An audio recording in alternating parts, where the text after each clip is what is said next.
Hello, guys, to this episode of CastCast. I am your host, Cassidy Streeter, and as always, it is a pleasure to be here after an exciting week of games. A full amount of games because we didn't have any teams on a bye, including Thanksgiving games and then Black Friday, obviously. But we're going to go over every single game in the order that they were played. And without further ado, let's start this off. Bears, Lions. Obviously, an NFC North showdown on Thanksgiving at Detroit. I don't think I need to spend much time on what happened in this game. Obviously, Detroit looked like they were going to run away with it. I had actually said that I thought the Bears stood a decent shot at winning this game. Yes, winning in my prediction video. And to be honest, I wasn't far off. As much as people want to say how garbage the Bears are and talk so much smack about the Bears, if the Bears are so bad, then why were the Lions only able to win by 3? And Jared Goff, who they say is like a top at 5 candidate for MVP, gets outdone by Caleb Williams. And I mean, you can always say that, like, hey, that's not their identity. They don't want to pass a lot. They don't want to, divert from the run game because that's part of their strategy. Blah blah blah blah blah. Jared Goff had a game with over 500 yards this season, and looking at this game, it's not like he was under that much pressure. He got one sack the whole game, and then Penei Sewell on a kind of goof play, I guess I'll say, that didn't execute well, and I think that the Lions thought that they were running away with this thing, so they're like, yeah, let's pull this out. But my take from this game is that while so many people keep saying that the Lions are unstoppable, the Lions are unbeatable, they still lost to a team that everybody knows was in disarray with the Bears. Everybody knows that. And, this was kind of the do or die game for the Bears. Obviously, still a long shot, even if they win, to get the playoffs, due to the fact that of the division that they're in, the way that the NFC is looking at this point. But good golly, we were very, very, very close to getting a game where the Bears could have taken it at least to overtime. But their coach, seemingly, in my opinion, he threw the game. He threw the game on purpose. He made Caleb Williams squirm under the pressure with no reassurance from the head coach. So that's kind of my take on this game. And I've been saying it about the Lions that people think they're damn near unbeatable. And yeah, record wise, it nearly shows that. But this is far from a perfect team. Moving on, we have Cowboys Giants. The Cowboys, Cooper Rush, doing really, really well, I guess, in terms of like he was under pressure. He had some good yards. He wasn't getting sacked. But goodness gracious, the fumbles. I think in the passing game, I think he was doing, all right. Drew Lock actually looked, like he was bringing a breath of fresh air. But of course, the Giants have reverted to their old ways of not defending their quarterback at all. And I don't think it shows, I think it shows that the Giants, they've got enough talent to put up points. They just don't have an O-line that's going to be able to help them win games. And it's going to hold back how much they can score, which is my overall assessment of this game. Moving on to my Packers, the nighttime Thursday game. Everyone knew about Tua's not being able to play in the cold. Tua still played really, really well and proved why he is the quarterback for this team. I was getting antsy. I was like, man, he's completing a lot of passes. But ultimately, he just couldn't score in the red zone, that much. My Packers, I don't know if that was the strategy. I'm assuming it kind of was to not give up a big play because of the obvious speed that the Dolphins have. But overall, a very good game. The second game in a row where Jordan Love didn't throw an interception. He played very soundly, very accurately. He finally looks like he's not hampered at all by injury. And he looked like that the week before for the most part. But the Packers, interesting enough, didn't even have to carry it that much on the ground in a game where it's cold, it's snowing, and all of this is going on. But overall, played a very solid game, and I'm proud for at the tenacity that my Packers brought when they needed to on defense. Moving on to Friday night, Black Friday. Now, I didn't really have much hope in the Raiders. They've had some games where they've competed with some good teams and even beat them on the rare occasion, like the Ravens game. But Aiden O'Connell just seemingly couldn't hit anything in the middle of the field. It's so peculiar to me that he's able to air it out on the sideline and against a defense that you'd think that Spagnuolo would have, cut the crap on that at some point, but Aiden O'Connell kept him in the game. And then ultimately, the Raiders can't win because of a muff snap where Powers Johnson hikes it early. O'Connell's not ready. Even the halfback wasn't paying attention. I just don't know how he didn't see it and how they didn't at least, fall on the football and call a timeout because they had a shot to win this. I talked with a lot of people that like, how lucky can Kansas City get? Like, it's crazy. Not a great game from Mahomes, missing 20 passes out of 46. Yeah, throwing for 306 yards, but he was getting beat up. Their O-line isn't very good. The Chiefs, it's crazy for, that I'm saying this, but how do they keep winning? I think it is just insurmountable luck on their end. But yeah, ridiculous game, and who knows? Maybe the Kansas City will start skidding a bit more, and actually lose a second game. Moving on to Sunday, we have Colts Patriots. This game, Drake May was locked in. Locked in. I do not know how they even lost this game. You've got Anthony Richardson on the other side, barely passing for over 100 yards. Only 144 yards rushing total. I guess that was kind of their thing. But New England, talk about a doldrum of a second half. Literally the fact that they won by, of course, an end of the game field goal. It just, not the Patriots, the Colts winning by that, but goodness gracious. I don't know what to say when New England controls the game as much as they did. Obviously, the Colts, they're still competing for a playoff spot potentially.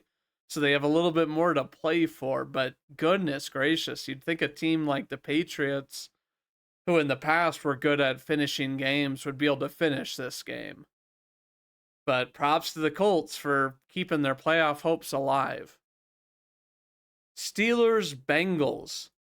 The Steelers, seemingly scoring a lot, but they would have lost this game if it hadn't been a fumble 6 by Burrow. And who can blame Burrow? Dude would be in the MVP conversation and maybe the MVP favorite if this team could win. But they're not winning, obviously. Pittsburgh. I don't want to say that Pittsburgh is that good yet. I feel as though this game was an example of just how bad Cincinnati's defense was. And the straw that broke the camel's back was that fumble 6. But you can't put that on Burrow because their defense was already playing horrendous. But, people could say, oh, Russell Wilson threw for 400 yards. This defense has been notoriously bad this season. The only game I feel like I saw life from them was when they played the Chiefs, which we all know how that game ended. They played them tough, and we're in a very solid spot to win, and they lost that game. But it's like, how bad can the Bengals defense be? I feel like their D coordinator should just get flat out fired. They're obviously not in contention to do anything now with 8 losses in the AFC. But the Steelers, to me, I mean, you're kind of bullying on a defense that is, they're garbage. I could maybe make an argument to say they're bottom 5, in the league. Even though they've been decent in the past few years before this year, but we'll obviously see with the Steelers. But overall, I just don't think I don't think this is really a dominant win in the sense that, hey, we put up 44. I think it's more of a, we picked on this defense that provides little resistance to anything. Chargers Falcons. I was really worried about this game. I didn't really assume it would be like low scoring, but looking at this game, I didn't watch it live, but I was looking at the play-by-play when I was coming home from my Thanksgiving trip in the car, and I was like, what is going on? The Falcons haven't, they really haven't proven anything in the last couple weeks. And, Kirk Cousins is throwing the ball a ton. Yeah, they ran it with Bijan 26 times, but it's like, share the wealth, give it to Algier. Bijan wasn't even having that crazy of a game, when he should have. And Kirk Cousins, 4 picks? I think it's a testament to the Chargers defense. I think that they've really started to cook and find their identity, and this team could be really, really dangerous. They just need to stay a little bit more consistent on offense. So Justin Herbert was an ace. He only missed 7 passes out of 23. And I mean, he was sacked 5 times to what has been a porous pass rush by the Falcons. And they really couldn't run the ball, I guess, on Los Angeles. But good, tough win after losing to the Ravens the week before. Obviously, there might have not been, kind of the brotherly, competition that there was the week before. But, you have to beat the Falcons as a team that's, struggled all year. That's why they're 500 now. But props to the Chargers for being able to rely on their defense to show they can win against, a veteran quarterback that shouldn't be throwing 4 picks. Seahawks Jets. I thought the Jets were going to win this thing. Of course, I've been betting against them because I said I lost all faith in their team. And this game really doesn't solidify that. You have Rodgers throw it 39 times. You barely rush the football, even though you end up having a 4.2 average, at the end of the game, collectively. But, Rodgers, 1 pick, sacked twice, 2 TDs, nothing crazy. But, I look at this and I think that Seattle, goodness, I don't know what to say. Geno Smith was obviously, I don't know if he's still doing it, but he was leading the league in yards. But they were throwing it an astronomical amount. I do like to see that he only threw it 31 times.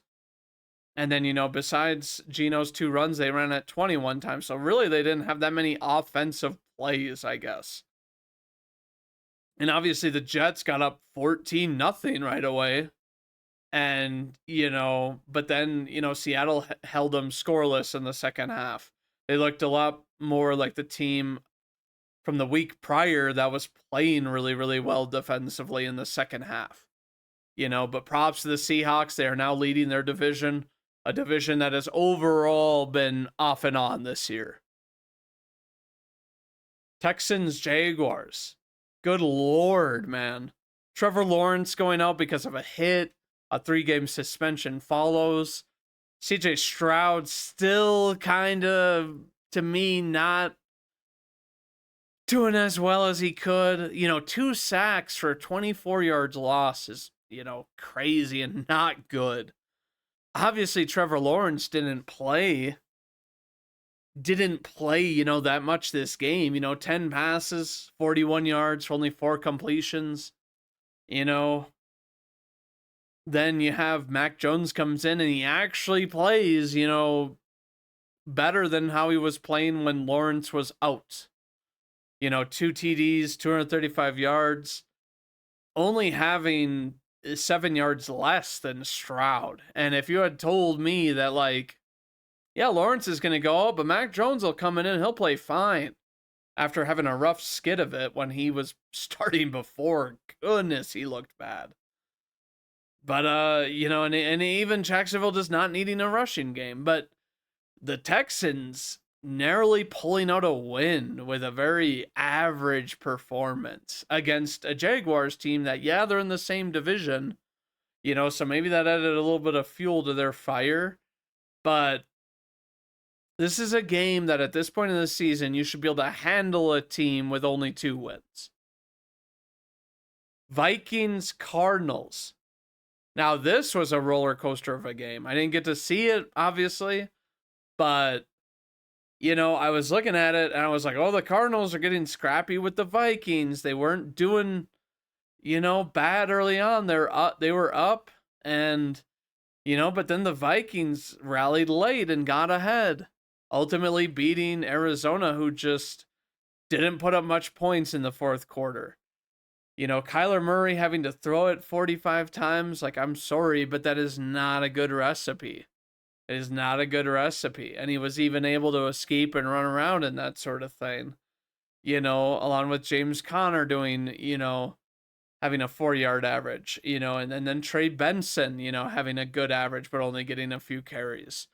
And I just wish that Arizona would have a more balanced attack, is all I'm saying. 154 rushing total.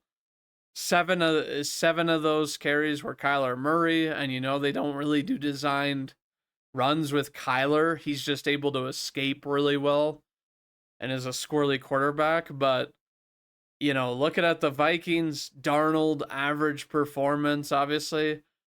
Running, it wasn't very good. They didn't run it that much though.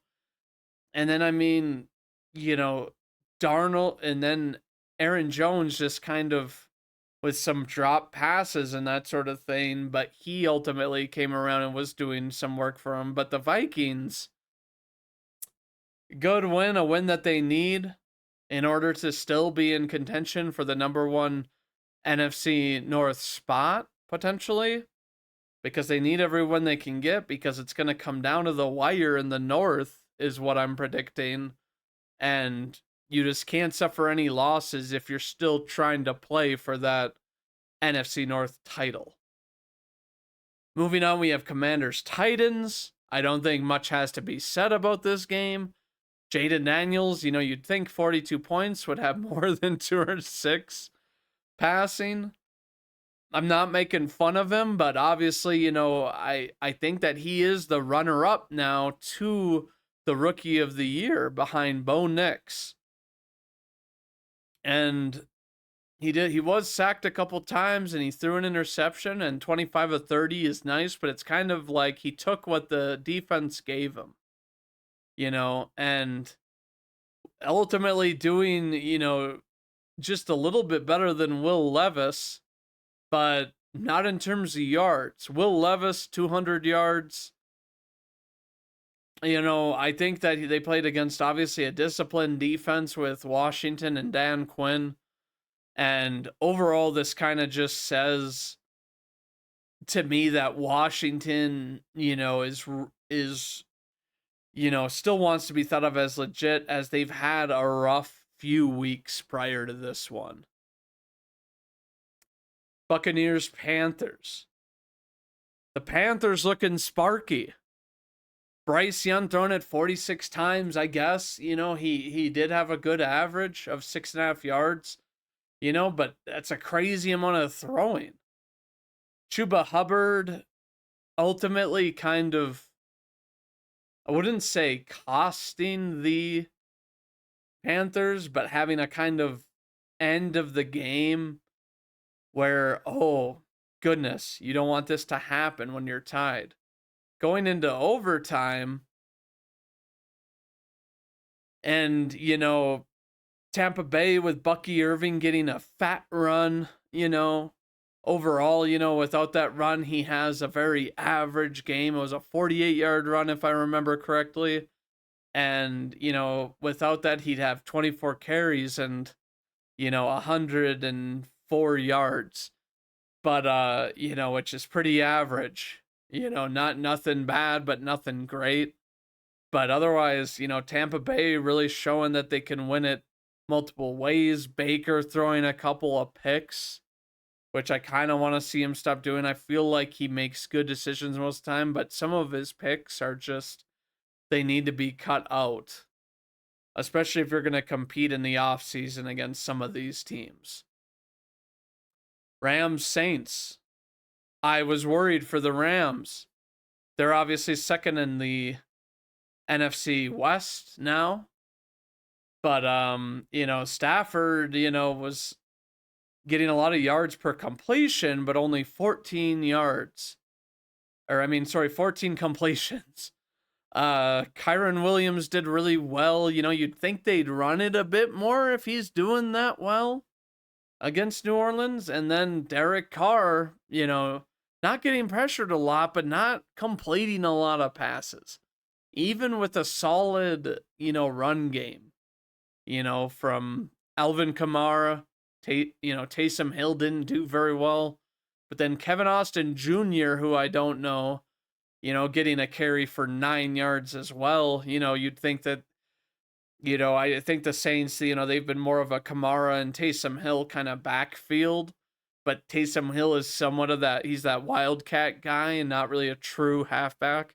You'd think that they would want to kind of take some of the load off Kamara, even though he produces, pretty well considering, it's New Orleans and their passing game isn't always going to be there. And it's not like they can just rely on him to carry the rock all game. But overall, a good win for the Rams. They're still in contention for a playoff spot and even possibly their division.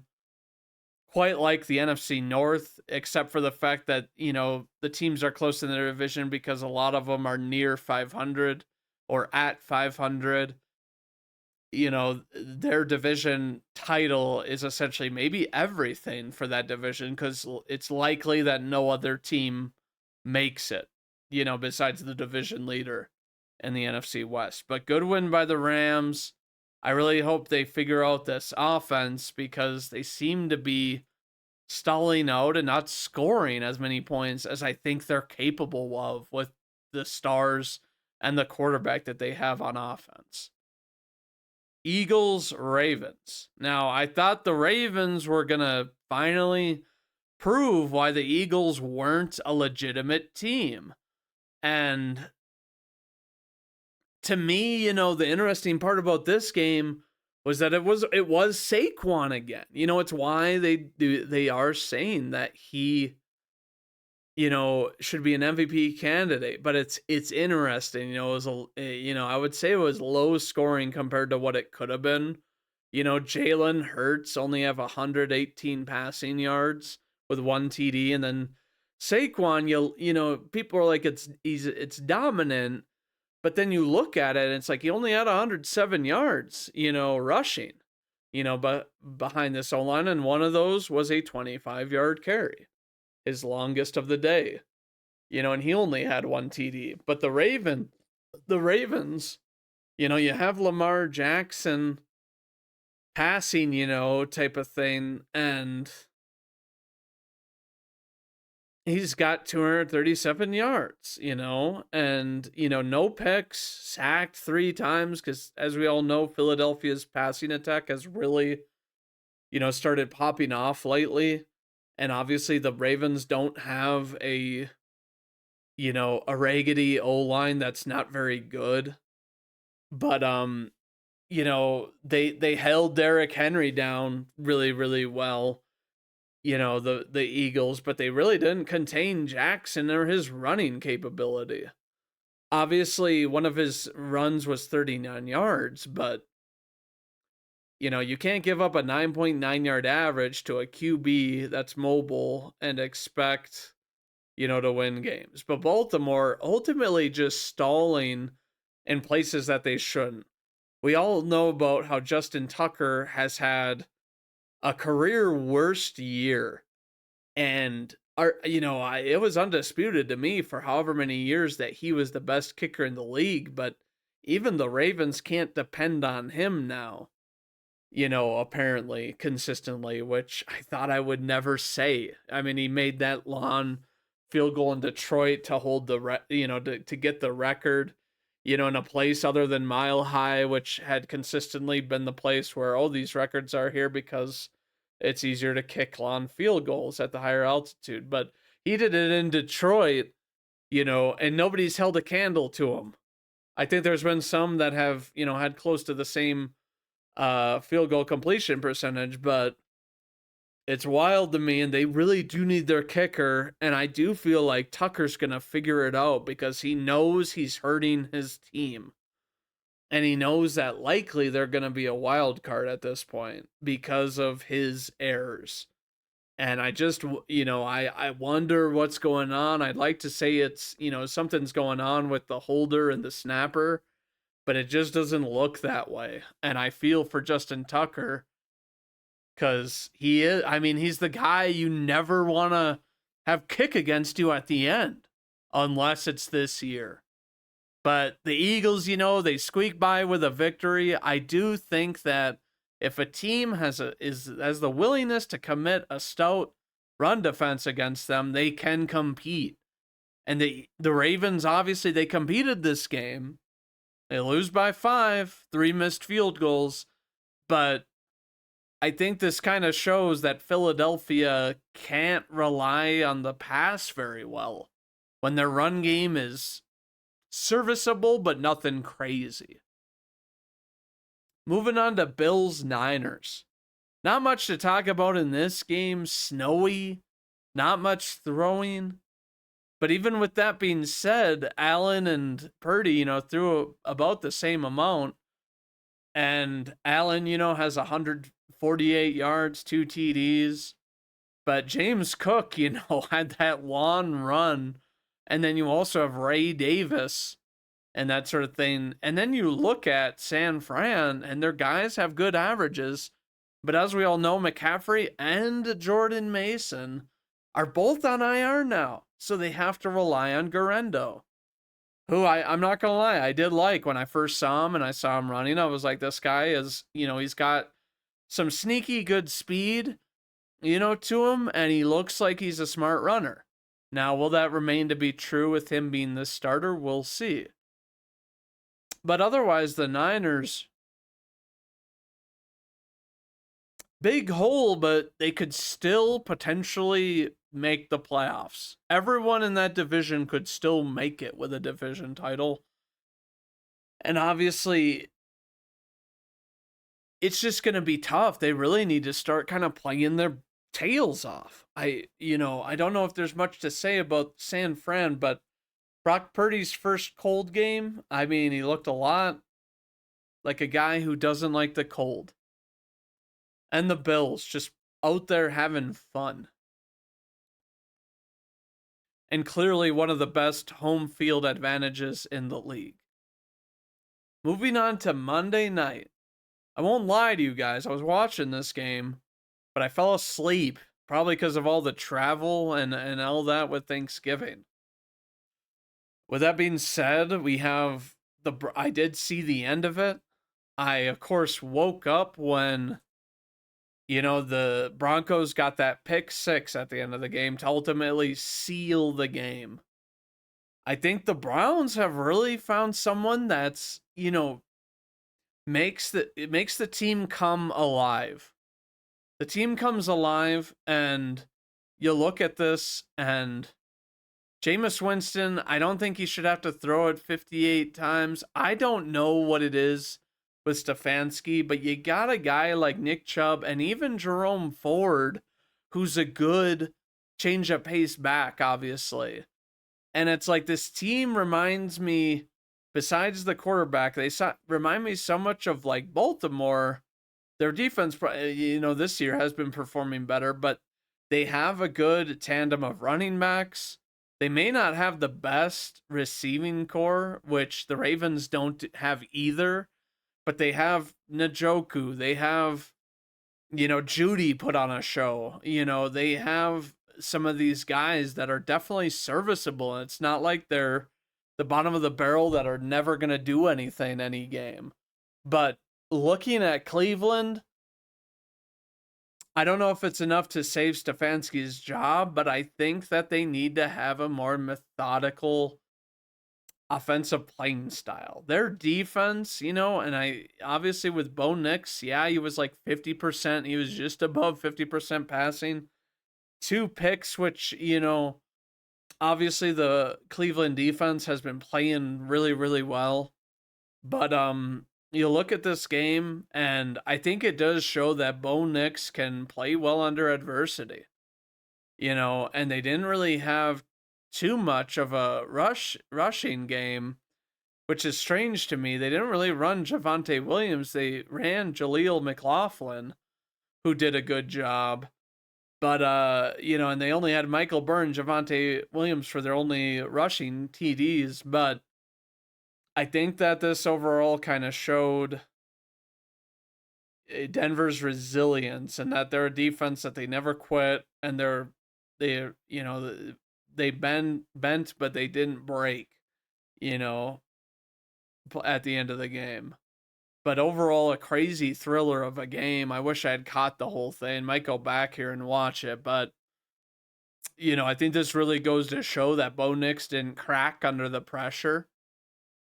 He still threw for almost 300 yards against a good defense that did pick him off 2 times. And I think he really showed that he is the guy for this team, and is the front runner for Rookie of the Year. With that being said, that is what I have to say about this week's games. I think it was a lot of thrillers, and I think we're really amping up to, a fun end of the season where not really anybody, I mean, there are some teams that are definitely the top of the totem pole, but I think that there are things that every team needs to work on in order to really solidify themselves as we're the team to beat, and you're not going to stop us type of mentality. But hopefully these remaining 5 weeks of the season are going to be really, really fun. And if you guys watch to the end, I want to thank you for watching. You can give me your thoughts, opinions in the comments, and I'll write back to you. But I will be making my Thursday night football prediction after this for Lions hosting my Packers on Thursday night football, which should be a hell of a game, obviously. And as we know, last year my Packers were able to, essentially a week earlier than this. So it's, we're able to go into the Lions Stadium and beat them on Thanksgiving. But, should be a thriller of a game. And, I hope you guys can tune into that video. But if you want more NFL content, I upload twice a week on Tuesday and Friday. I want to thank y'all for watching. And as always, go Pack Go.